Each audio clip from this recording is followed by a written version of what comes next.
Is this thing on? Hello, hello, hello, yo, yo, yo, yo. What's up, YouTube? It is me, MJ. Something different you're gonna be seeing here on this channel. Usually a lot of people found me because of my music, and I thought, why not do something I haven't done in a long time, and that is the hashtag Ask MJ Q&A.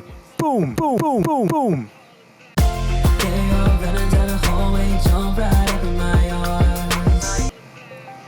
My mom's calling me. Hello, Mom? Kuya, Mom. how do you find your phone in your watch? Anyways, that was my mom. Shout out to my mom, because if it wasn't for her, I wouldn't be here. Anyways, I went ahead and I posted online to ask me some questions. Anything you want to know about me, you guys send me some questions. And so this video, I'm going to be answering them as honest as I can. All right, I got my little iPad mini here. Shout outs to those that comment their names on my TikToks, because I have every single one of your names on this iPad. Hey, if you say something about me, just know that I have your name on record. All right, so I found all of your guys' questions, wrote down my notes app, and let's get right into it, man. Hopefully it doesn't get too dark, because last time I filmed this, it didn't turn out well. All right. All right, here we go. The first question comes from the Abby of my eye. What's up, Abby? Abby says, do you know the Muffin Man? Why does it feel like every time I do a Q&A, or when I see people do Q&As, this is always like the first question that comes up every single time. If not one of the questions that always pops up in every single Q&A I've seen online. I don't know the lore behind that. But our actual question is, what genre would you like to try next? Okay, the Abbey of my eye. You know, I've been making music for quite a long time, and I've tried a handful of genres because I like to be very experimental. There's dogs barking out in the distance. What's going on here? Hey, can you mute? So I've made a lot of different genres throughout my span of my music career. You know, I started off by being a rapper. Fun fact, my very first rap cover that I uploaded on the internet was Don't Drop That Dun Dun Dun. Don't ask why.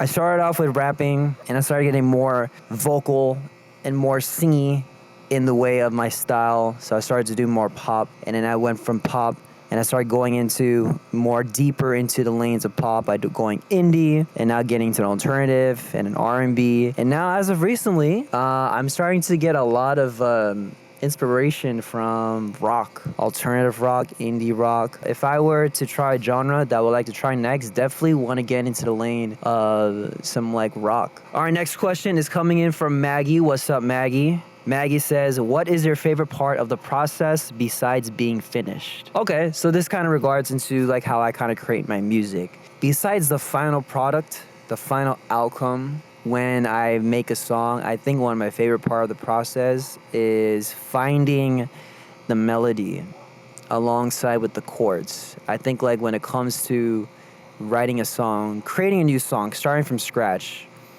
you know, I like to go in with no high expectations. I just kind of go in with a feeling and a theme that kind of plays in my head. And I try to translate that with music. I'll try to think of some kind of concept. I'll try to think of some kind of idea. And then I'll just start just blabbering random shit in front of my microphone and just kind of noodle around in my piano or my guitar, whatever instrument I'm kind of feeling in that moment. And I just kind of go.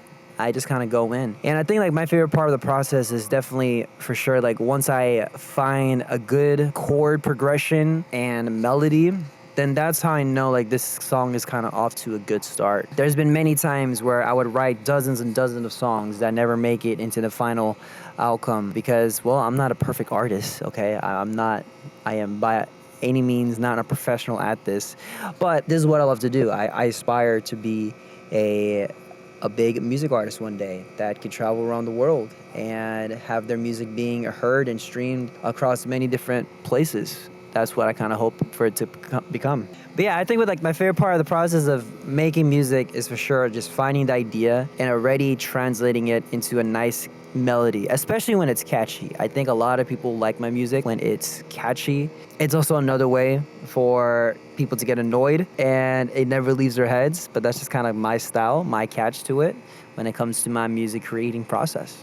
Next up, coming in from Stern. What's up, Stern? Stern says, what is the process of writing / thinking of lyrics like for you? Okay, my process on how I come up with words, with lyrics, I mean, I'll try to answer this without sounding so generic. It always comes with experience. It always comes with inspiration that I find around me, whether if it's a show that I watch, a movie, or even stories that I hear from people I see online or for people I know. I'll kind of like take that kind of story and I'll kind of imagine myself in that perspective and kind of write based on that perspective of whatever the theme is. So I think like once I figure out what I want to write about, then that's when I start to think of words that can help translate that the type of feeling. I'll be honest, I am not a very descriptive lyricist. I'm not like Adele or like Taylor Swift or any of these big names that you can compare me to. I like to make my music very simple and easy to remember, easy to relate to. And I always try to add my little MJ spice to it when I can, with how I want to make the songs simple but also unique in that type of way.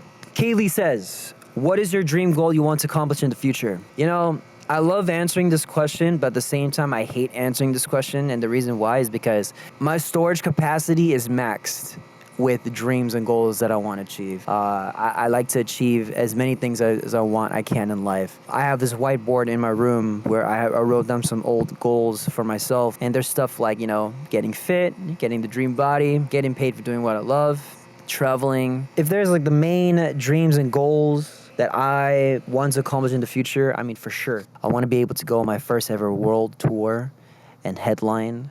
You know, I've always wanted to perform like at big venues, like stadiums we're talking about. I definitely want my songs to be something that could be used for a theme song for like an anime or a Netflix series. There's even like other dreams and goals that doesn't have to do with music. You know, I think like one of my dreams and goals outside of the music is, you know, I want to be like a voice actor. Call me crazy for that, but I kind of want to be like a voice actor. You know, I want to get into boxing. I want to direct my own clothing brand. I want to be a filmmaker. Just a lot of things I want to accomplish in life, for sure. And I can go on and on and on about this question. But, you know, the main thing that I really prioritize that I want to get to complete, release my album, go on a tour, release a clothing brand. Hopefully my music can be a source where people can go to whatever they feel something, whatever they want to cry or rage or just have a good time with. Next question is coming from Unknown. What's up, Unknown? I see you, bro. He says, what is your drive? What drives me to do what I love to do? There was a time where my mom was in the garage and she was cleaning up some stuff, and I was out all day and I came home, and usually like I open up the garage and I see my mom in the garage just cleaning up. She calls my name and she says like, look what I found. And she found like this box with a bunch of like old schoolwork that like me and my sister used to have, you know, when we were kids in like elementary school. She found like this folder that had a bunch of like my old school assignments and drawings, and she found this letter and she handed it to me. It was all folded up. She was like, you should read this.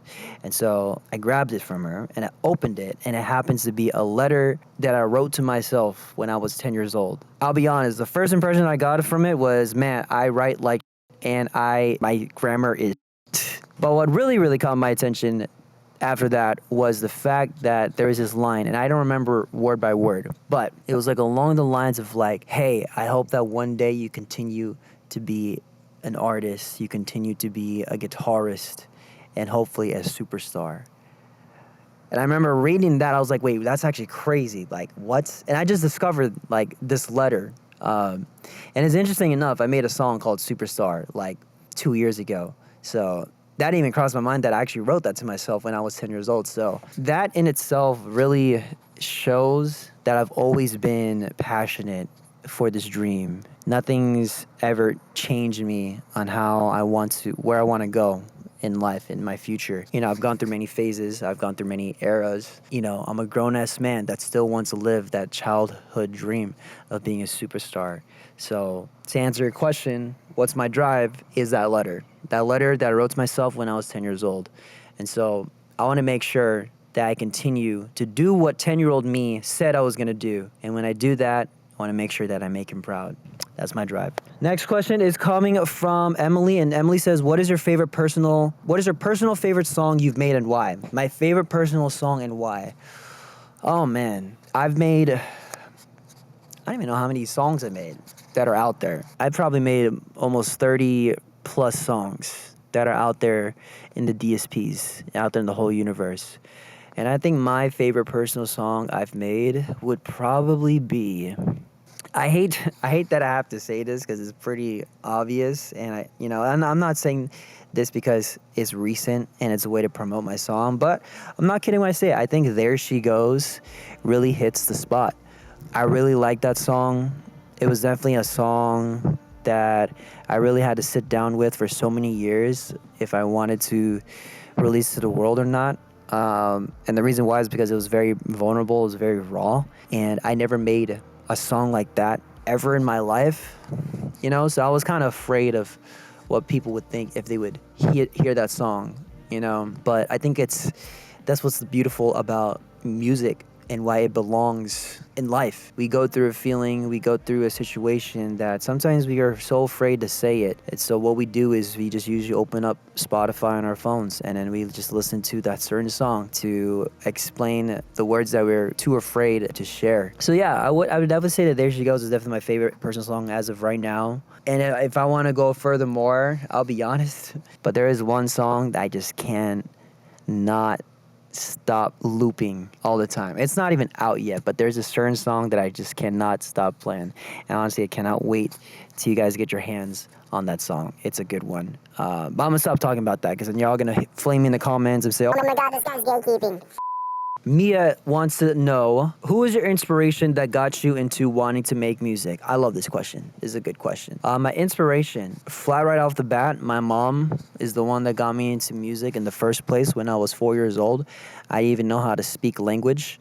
I just kind of came out the womb, and then she wrapped a microphone around my baby hands, and she just made me sing Backstreet Boys in front of the big, thick television screen. So my mom was my number one inspiration. She's the one that got me to wanting to make music. She can sing as well. She's amazing. I remember she went to a singing contest that she absolutely obliterated, and she won hands down. That in itself inspired me to wanting to sing as well. There is one artist that did inspire me to release music, and he goes by the name of D Pride. If you know who he is, and you're definitely an OG if you know who D Pride is, but he's not known as D Pride anymore. He's now known as Russell. He's a Filipino Canadian music artist, rapper, R&B, and he's the one that got me into wanting to make music and to release it. I remember coming across his videos back in 2012, and I stumbled upon a song called Bottom Dollar. Take you to a place where you don't have to think of me. We can go wherever you want. And then from there on, I was like, wait, that's kind of sick. He looks like me, and I want to make music like him. And so what I did is I went to go and I bought a ukulele. And this was at a time when like Asians kind of took over YouTube. AJ Raphael, David Choi, D Pride, Lil Craze, Timothy Delgado, on and on and on and on. It was at a time when the Asians kind of took over YouTube, and I kind of wanted to be in that spotlight too. And so I bought a ukulele, posted some covers. No, I don't want to show you one of my covers. Never gonna do that ever. But yeah, that's kind of what got me into making music. When Asians took over YouTube, D Pride was the artist I discovered, and because of him, I bought a microphone and a ukulele, and I just started posting covers. And then my mom, she's my number one inspiration. She's the one that taught me how to sing, that led me into doing this, and here I am still doing it at the age of 28. Damn. Oh, this is another similar question coming from Red. He says, what motivates you to start making music? I think what motivated me to start making music, I think for sure, like what definitely motivates me to start making music is at the time when I discovered YouTube, music on YouTube, and artists on YouTube blowing up just from posting on YouTube and just seeing like all the nice comments and everything. I think that definitely like motivated me to want to get into making music, I think like music is definitely a medicine that you can heal, but it's also a drug that you can get obsessed with, and there's no going back whether you like it or not. And I think like it's impossible to go a day without music. So I think music is definitely a tool. It's a resource that I love to obtain and I love to take with me for the rest of my life. And I think what's motivating in itself is when I release my own type of music and seeing people like my music and discover me through it. And even when I do shows, when I hear people sing words to my songs out loud, or just seeing people just dancing, even they don't even know who I am, but just like dancing and just vibing out to me singing and performing, I think that motivates me a lot when it comes to my music. All right, here's another question coming from Sarah. This question has not to do with music, so we definitely got something very different. Sarah says, NFL or FIFA? Neither. I like NBA. I like some basketball. Is drawing animation hard? Says, I don't want to read out the username because I'm probably gonna stutter trying to read out his name. Is drawing animation hard? I don't even know if I'm the right person to ask about this question. I never really got into drawing. You know, I love creating. I love art, but I never really got into drawing in itself or animating. I think drawing animation is a very tedious activity. I wouldn't say it's hard, but also wouldn't say it's easy. I definitely think it does take time when it comes to animating it. Once you kind of get the fundamentals down, I think that's when it becomes more easy, when you start to get the hang of it. Beanie No says, why are you so cool? Listen, man, I'm not cool at all, okay? I'm literally 5'7", and I just make music. There's nothing really cool about that. Skibbity Toilet says, sup, bro, how do you get so many views?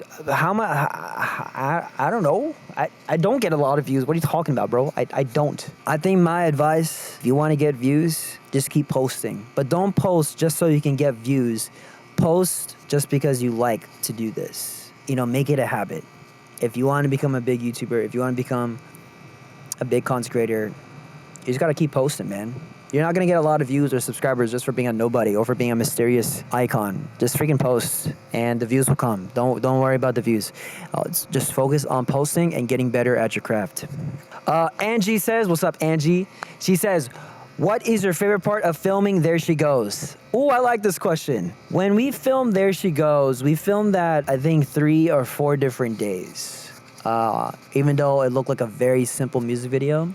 And the reason being, shout out to Travis, you know, we had a lot of ideas on how we wanted to achieve the feeling of the song, because the song is definitely something that makes you feel a certain type of way.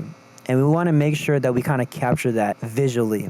This never made it in the final cut, but there was original draft idea where the music video was going to start off by me in my bed. Yeah, there was a concept where I was going to be on my bed, where I'm just waking up from like a bad dream, and I was gonna start like levitating from the bed. Like the music video was supposed to start off like that, and it was gonna transition to me being like in the lake, which is what you see now in the final draft. But due to incompatibilities with coloring and how massive the file sizes are, it was all shot in 4K raw footage, and it was because my PC is like a brick now. It was hard to kind of obtain that, but I think the final draft I'm very satisfied with, because there's not a lot in the video to begin with, and the reason why I wanted to do that is because I want to make sure that when the viewer watches the music video, they're also not just watching the music video to pay attention to the details, but also just paying attention to the music that they're hearing, because I think the song speaks for itself. You know, the music video is kind of there to kind of support it, but I think like me and Travis, we did a good job trying to make the video kind of match the feeling when it came to listening to There She Goes. Now, to answer your question, Angie, I think my favorite part of filming There She Goes was definitely, for sure, it was definitely at the lake. You know, we shot this at Folsom Lake. Fun fact, apparently there was a big virus outbreak around Folsom Lake. I found out about that 2 months later, and now it kind of questions me, thinking like, wait, because I remember when we went to go film at the Folsom Lake, I literally got like sick for like 3 days. So that's something. But yeah, my favorite part was definitely filming at the lake. The water was pretty cold, I'm not gonna lie, but it was definitely something I really enjoyed doing. Music videos, they don't receive a lot of attention nowadays. People have short attention spans. And, you know, I went to college for film. I have a huge film background. Well, maybe not a huge film background, but I love cinematography. I love film. I love video. nothing's gonna stop me whether music videos are meta or not in anymore. I love making music videos. I love making visuals that catches people's eyes, catches their attention, and it's not gonna stop me. You know, even if everything's all short form nowadays, I'm still gonna make like long form in my style in the best way I can.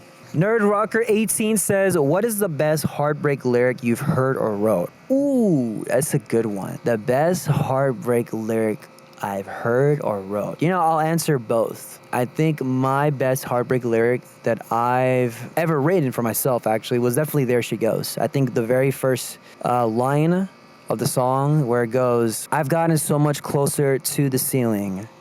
She used to be right in front of my eyes.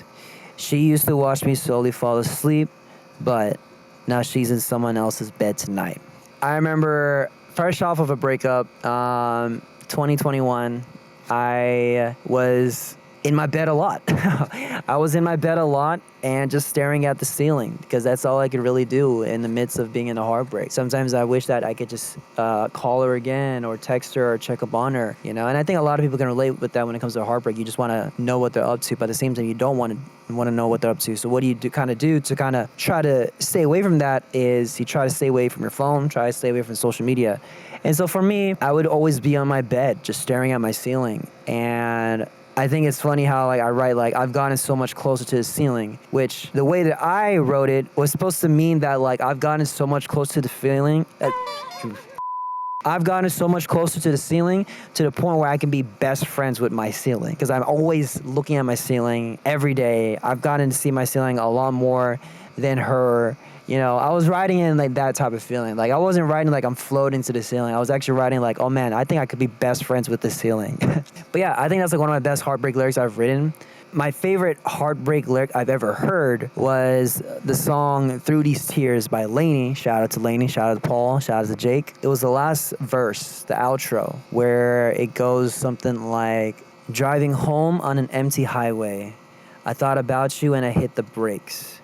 What we had and who we were was so clear, but right now I can't see nothing through these tears. Damn. That's a good one. I remember when I heard that, man, I was like, damn. Because it's true. Like, I can feel that. Like, whenever you think of someone and then you're just driving alone, and then just boom, you just want to, like, stop and just pause when you think of this person. I can definitely relate with that. I think that was, like, one of my favorite heartbreak lyrics I've ever heard in my life. And, man, if I could just erase the memory from the first time I've heard Through These Tears by Lainey, I would. I would do it any second. Let me just make sure if that's all the questions I have answered. Let me make sure I don't miss any questions. Oh my God, this is a lot of questions. Okay, I'm gonna try to answer these questions as fast as I can. I'm not gonna go too in depth with them, but I'm gonna try to answer these questions as fast as I can. Here we go. The first song that you learned to play, the first song that I learned to play was Ode to Joy. How many guitar picks have you collected? Honestly, I only have like a dozen of them, but every day I always lose at least 2. So I probably have like 3 by now. Did you get a bowling ball? Yes, to those who don't know, I love bowling. Bowling is like one of my favorite hobbies I like to do. And there was a time in my life where I used to bowl a lot, like tournaments and stuff. So let me know if you guys ever would be down for like a bowling video. I definitely want to get into that, so let me know. Hints about your upcoming song.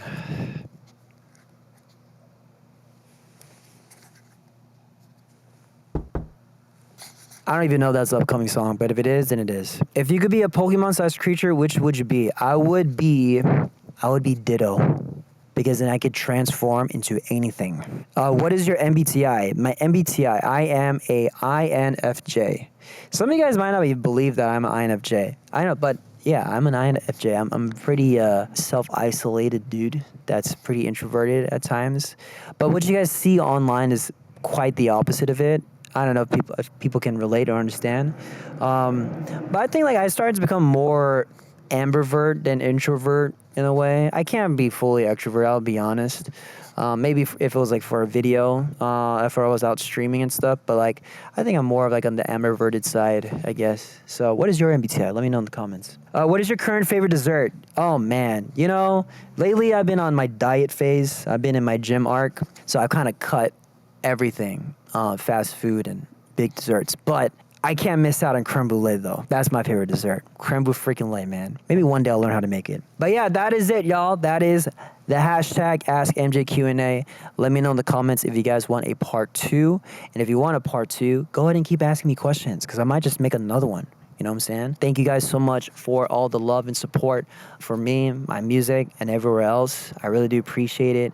You know, this year has been a very great year so far, and we're not even done. You know, we're past the halfway mark of the year, and I still got one more thing for y'all to capitalize this year. So thank you guys so much for your love and support and everything. I really do appreciate it. And new music soon, y'all. New music soon. But yeah, that is going to be it, y'all. If this is your first time here, my name is MJ. If you want to subscribe, you can subscribe. If you want to like, you can like. If you want to comment, you can comment. If you want to report me, I guess you could do that. But don't do that. Like, why? Come on. Anyways, I'm out. I'll see you guys later. Thanks for watching. I'm out this thing. Peace.